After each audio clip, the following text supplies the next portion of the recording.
India Legal presents Courts Roundup.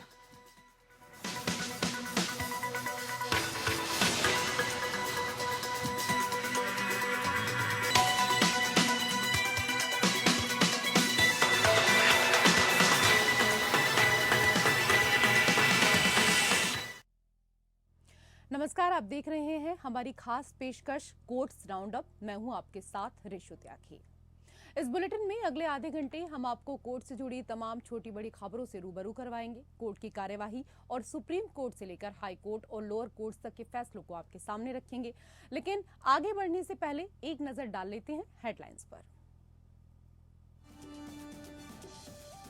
Money laundering act पर supreme court का अहम फैसला। कोर्ट ने आर.के. अरोड़ा फैसले की आलोचना की। कहा, ईडी को गिरफ्तारी का लिखित कारण बताना होगा। दिया 24 घंटे का वक्त।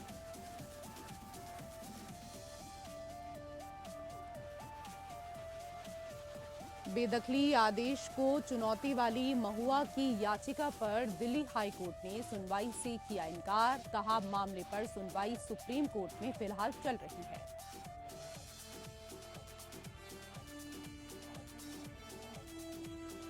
ज्ञानवापी केस में मुस्लिम पक्ष को बड़ा झटका। 5 याचिकाएं इलाहाबाद हाई कोर्ट से खारिज। टाइटल सूट को दी गई थी चुनौती।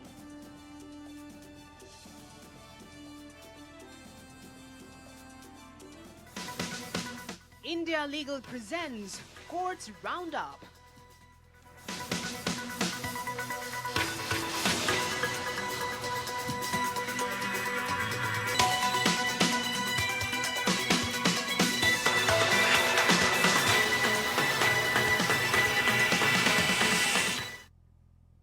और अब खबरें विस्तार से। पंकज बंसल बनाम भारत संघ में 3 अक्टूबर 2023 को दिया गया सुप्रीम कोर्ट का फैसला ऐसे समय आया जब लोगों को गिरफ्तार करने में ईडी की व्यापक शक्तियों के बारे में व्यापक चिंताएं थी। इस फैसले में जस्टिस ए.एस. बोपन्ना और जस्टिस पी.वी. संजय कुमार की 2 जजों की पीठ ने कहा कि ईडी को अनिवार्य रूप से आरोपी को गिरफ्तारी का आधार लिखित रूप में प्रस्तुत करना होगा और एजेंसी केवल समन में असहयोग का हवाला देकर लोगों को गिरफ्तार नहीं कर सकती है। इसके अलावा न्यायालय ने एक सख्त चेतावनी जारी करते हुए कहा कि ईडी को प्रतिशोधात्मक आचरण से बचना चाहिए और अपने कार्य को पारदर्शी, बोर्ड से ऊपर और कार्रवाई में निष्पक्ष खेल के प्राचीन मानकों के अनुरूप होने की आवश्यकता पर जोर दिया। हालांकि 15 दिसंबर 2023 को सुप्रीम कोर्ट की एक समन्वय पीठ ने रामकिशोर अरोड़ा बनाम भारत संघ ने पंकज बंसल के मामले में गिरफ्तारी के आधार लिखित रूप में उपलब्ध कराने के आदेश को कुछ हद तक हल्का कर दिया। अदालत ने फैसला सुनाया कि ईडी अब गिरफ्तारी के समय आरोपी को केवल मौखिक रूप से सूचित करने के लिए बाध्य है। साथ ही 24 घंटे के भीतर लिखित कारण भी बताना होगा। इसके अतिरिक्त पीठ ने ये सुनिश्चित करते हुए कि पंकज बंसल के फैसले की तारीख से पहले की गई गिरफ्तारियां लिखित कारणों के अभाव में अवैध नहीं मानी जाएंगी, घोषणा की कि पंकज बंसल का फैसला पूर्वव्यापी रूप से लागू नहीं होगा। पंकज बंसल और आर.के. अरोड़ा दोनों मामलों में गिरफ्तार व्यक्तियों को गिरफ्तारी के आधार वाले दस्तावेज की एक प्रति नहीं दी गई थी और उन्हें केवल गिरफ्तारी के आधार पढ़ने की अनुमति दी गई थी, जबकि पंकज बंसल के मामले में ऐसी गिरफ्तारी को अवैध माना गया था क्योंकि लिखित प्रति प्रस्तुत नहीं की गई थी। आर.के. अरोड़ा के मामले में गिरफ्तारी के संबंध में कोई अवैधता नहीं पाई गई। आर.के. अरोड़ा मामले में फैसला जो मनमानी गिरफ्तारी के खिलाफ सुरक्षा को कमजोर करता है, योग्यता के साथ साथ न्यायिक औचित्य दोनों के आधार पर आलोचनात्मक जांच का हकदार है। Prevention of money laundering act की धारा 19 के अनुसार ईडी अधिकारी किसी व्यक्ति को तभी गिरफ्तार कर सकते हैं जब उनके पास ये मानने का कारण हो कि वो व्यक्ति पीएमएलए के तहत किसी अपराध का दोषी है। इसके अलावा अधिकारी को इन कारणों को लिखित रूप में भी दर्ज करना होगा। धारा आगे कहती है कि गिरफ्तार व्यक्ति को जितनी जल्दी हो सके गिरफ्तारी के आधार के बारे में सूचित किया जाना चाहिए।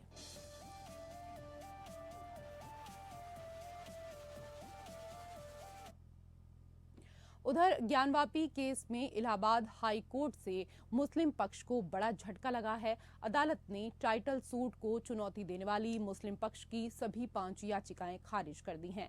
ये फैसला जस्टिस रोहित रंजन अग्रवाल की सिंगल बेंच ने सुनाया। दरअसल मुस्लिम पक्ष ने हिंदू पक्ष के 1991 के मुकदमे को चुनौती देते हुए इलाहाबाद हाई कोर्ट में याचिका दाखिल की थी, जिन्हें कोर्ट ने खारिज कर दिया। अंजुमन इंतजामिया कमेटी और यूपी सुन्नी सेंट्रल वक्फ बोर्ड के इलाहाबाद हाई कोर्ट में 1991 में वाराणसी की अदालत में दायर मूलवाद की पोषणीयता को चुनौती दी थी।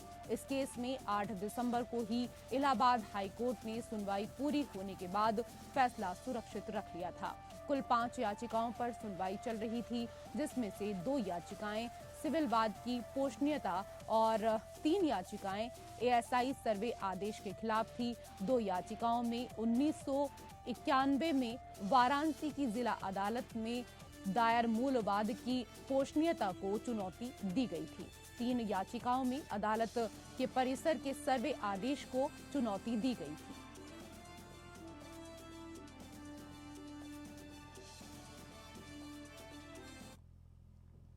उधर सुप्रीम कोर्ट ने एक महिला को ईसाई धर्म में कथित तौर पर जबरन धर्म परिवर्तन कराने से संबंधित मामले में Sam Higgin bottom university of agriculture technology and science के कुलपति और अन्य अधिकारियों को गिरफ्तारी से अंतरिम सुरक्षा प्रदान की। जस्टिस अनिरुद्ध बोस और जस्टिस केवी विश्वनाथन की अवकाश पीठ कुलपति डॉक्टर राजेंद्र बिहारी लाल और निदेशक विनोद बिहारी के खिलाफ दर्ज एफआईआर रद्द करने से इनकार करने वाले इलाहाबाद हाई कोर्ट के आदेश के खिलाफ दायर विशेष अनुमति याचिका पर सुनवाई कर रही थी।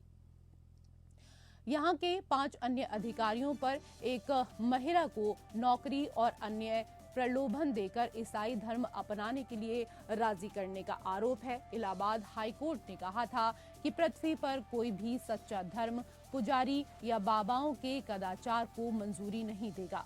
सुप्रीम कोर्ट ने हाई कोर्ट के इस आदेश पर 5 जनवरी तक या मामले में अगला आदेश पारित होने तक जो भी पहले हो रोक लगा दी। सुप्रीम कोर्ट की पीठ ने कहा उस तारीख तक याचिकाकर्ताओं को एफआईआर के संबंध में गिरफ्तारी से बचाने वाला एक अंतरिम आदेश होगा।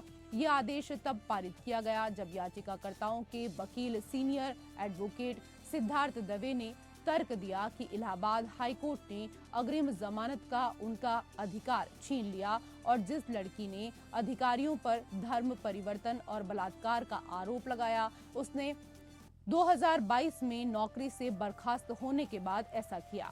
याचिकाकर्ता की दलीलें सुनने के बाद पीठ ने हाई कोर्ट के आदेश पर रोक लगा दी। हाई कोर्ट के जस्टिस राहुल चतुर्वेदी और जस्टिस मोहम्मद अजहर हुसैन इदरीसी की खंडपीठ ने अपने आदेश में कहा था कि कोई भी भगवान या सच्चा चर्च या मंदिर या मस्जिद इस प्रकार के अनाचार को मंजूरी नहीं देगा। अगर किसी ने अपनी मर्जी से उसे अलग धर्म में परिवर्तित करने का विकल्प चुना है तो ये इस मुद्दे पर बिल्कुल दूसरा पहलू है। मौजूदा मामले में एक युवा लड़की के कोमल मन पर उपहार, कपड़े और अन्य भौतिक सुविधाएं प्रदान करना और फिर उसे बपतिस्मा लेने के लिए कहना एक अक्षम्य पाप है। गौरतलब है कि शुआर्ट्स वीसी पर पहले भी सामूहिक धर्म परिवर्तन मामले में आरोप लगा है। उस मामले में सुप्रीम कोर्ट ने उनकी गिरफ्तारी पर रोक लगा दी। भारत सरकार के आदेश को चुनौती दी गई थी। सरकार ने महुआ को 7 जनवरी 2024 तक अपना घर खाली करने को कहा है। न्यायमूर्ति सुब्रमण्यम प्रसाद ने कहा कि महुआ ने एक अलग याचिका के माध्यम से लोकसभा से अपने निष्कासन को उच्चतम न्यायालय में चुनौती दी है और इसलिए उच्च न्यायालय द्वारा पारित कोई भी आदेश उच्चतम न्यायालय के समक्ष कार्यवाही में बाधा डालने जैसा हो सकता है। इसलिए उच्च न्यायालय ने ये देखते हुए मामले को 4 जनवरी को सुनवाई के लिए रखा कि शीर्ष अदालत 3 जनवरी को लोकसभा से निष्कासन के खिलाफ महुआ की याचिका पर सुनवाई करने वाली है। कोर्ट ने टिप्पणी की, सुप्रीम कोर्ट खुलने और आपके मामले से निपटने के बाद यह हमारे पास 4 जनवरी को होगा। मामला 3 जनवरी को सुप्रीम कोर्ट के समक्ष सूचीबद्ध है। जस्टिस प्रसाद ने कोई अंतरिम आदेश पारित करने से भी इनकार कर दिया। 8 दिसंबर को लोकसभा ने एक सांसद के रूप में उनकी अयोग्यता के लिए एक आचार समिति की सिफारिश के मद्देनजर महुआ को संसद से निष्कासित करने का एक प्रस्ताव पारित किया। समिति की सिफारिश और रिपोर्ट भारतीय जनता पार्टी सांसद निशिकांत दुबे की शिकायत के बाद आई, जिन्होंने आरोप लगाया था कि महुआ ने संसद में कुछ प्रश्न पूछने के बदले में नकद स्वीकार किया था। महुआ पर प्रतिद्वंदी व्यवसायी दर्शन हीरा नंदानी के कहने पर अदानी समूह की कंपनियों के संबंध में संसद में कई सवाल उठाने का आरोप लगाया गया। महुआ पर यह भी आरोप लगाया गया कि उन्होंने अपने लोकसभा लॉगिन क्रेडेंशियल हीरा नंदानी के साथ साझा किए थे।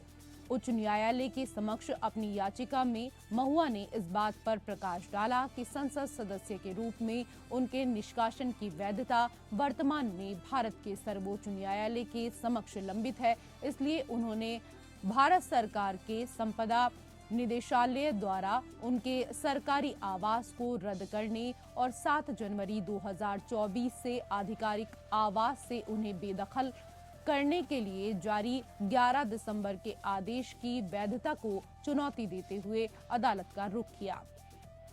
महुआ ने कोर्ट से 11 दिसंबर के आदेश को रद्द करने का आग्रह किया। वैकल्पिक रूप से महुआ ने अदालत से निर्देश जारी करने का आग्रह किया जो उन्हें 2024 के आम चुनावों के नतीजे घोषित होने तक अपने वर्तमान निवास पर रहना जारी रखने की अनुमति देगा। महुआ ने कहा कि सरकारी आवास से उनके निष्कासन से उन गतिविधियों को पूरा करने की उनकी क्षमता प्रभावित होगी जो उन्हें अगले आम चुनावों से पहले करने की आवश्यकता होगी।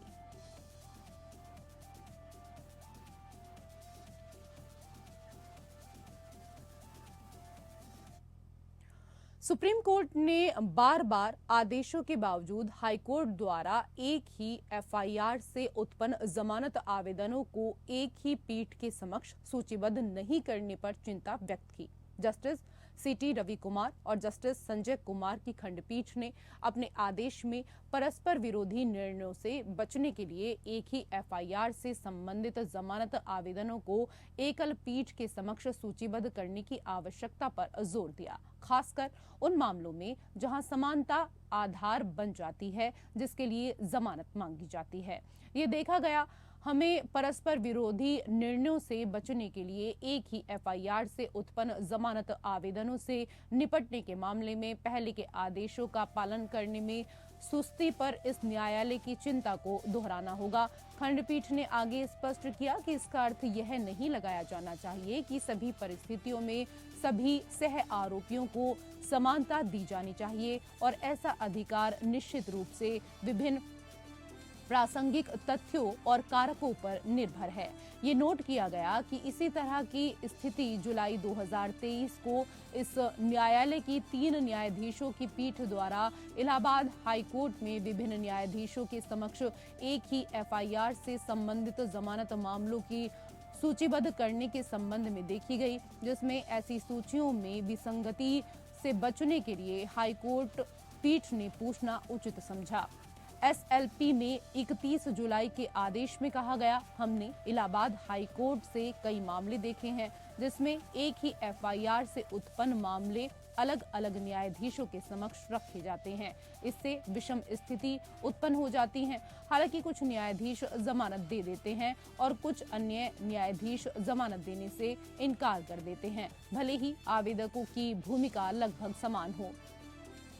हमारा मानना है कि ये उचित होगा कि एक एफआईआर से संबंधित सभी मामले एक ही न्यायाधीश के समक्ष सूचीबद्ध किए जाएं, जिससे पारित आदेशों में एक रूपता बनी रहे।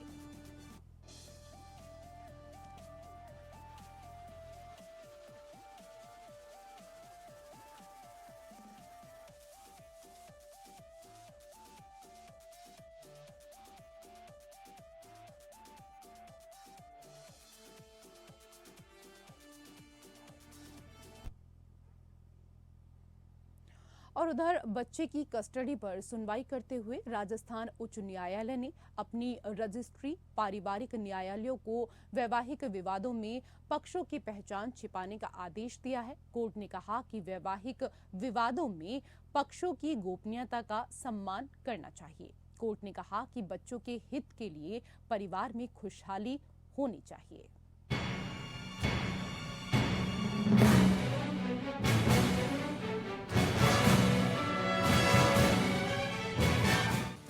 राजस्थान उच्च न्यायालय ने बच्चे की कस्टडी विवाद मामले पर सुनवाई की। इस दौरान कोर्ट ने रजिस्ट्री और राज्य में पारिवारिक न्यायालयों को ये सुनिश्चित करने का आदेश दिया कि वैवाहिक विवादों में पक्षों की पहचान का खुलासा नहीं किया जाए। न्यायमूर्ति अरुण मोगा ने ऐसे मामलों में गोपनीयता संबंधी चिंताओं को उजागर किया और इसकी रजिस्ट्री को वेबसाइट के साथ साथ मोबाइल ऐप पर पार्टियों के नाम छापने का आदेश दिया। अदालत बच्चे की कस्टडी विवाद में शामिल एक जोड़े की याचिका पर सुनवाई कर रही थी। पीठ ने कहा कि भविष्य में उच्च न्यायालय, रजिस्ट्री और पारिवारिक न्यायालयों को सतर्क रहने की जरूरत है और यह सुनिश्चित करना होगा कि उन्हें वैवाहिक विवादों में पक्षों की गोपनीयता का सम्मान करना चाहिए।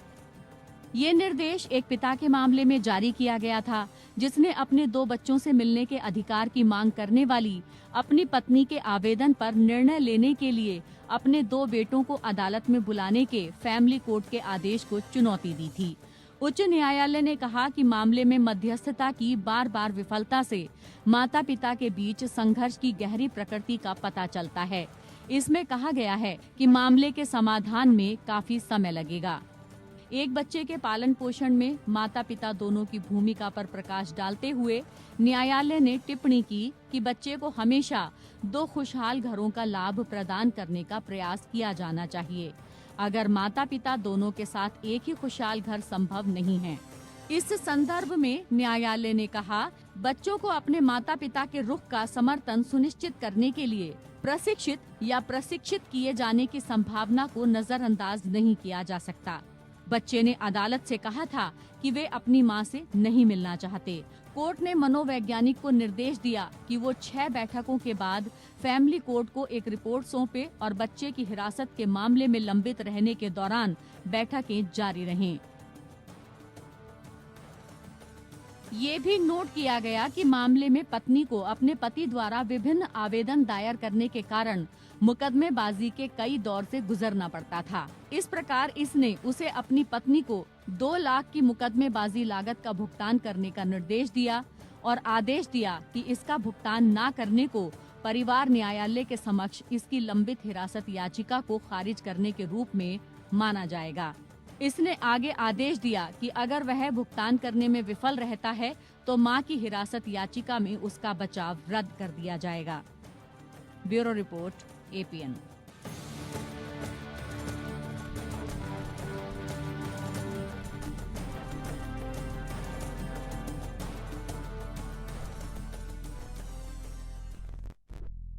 और इसी के साथ कोर्ट से जुड़ी खबरों में मेरे साथ फिलहाल इतना ही। नमस्कार। India Legal presents Courts Roundup.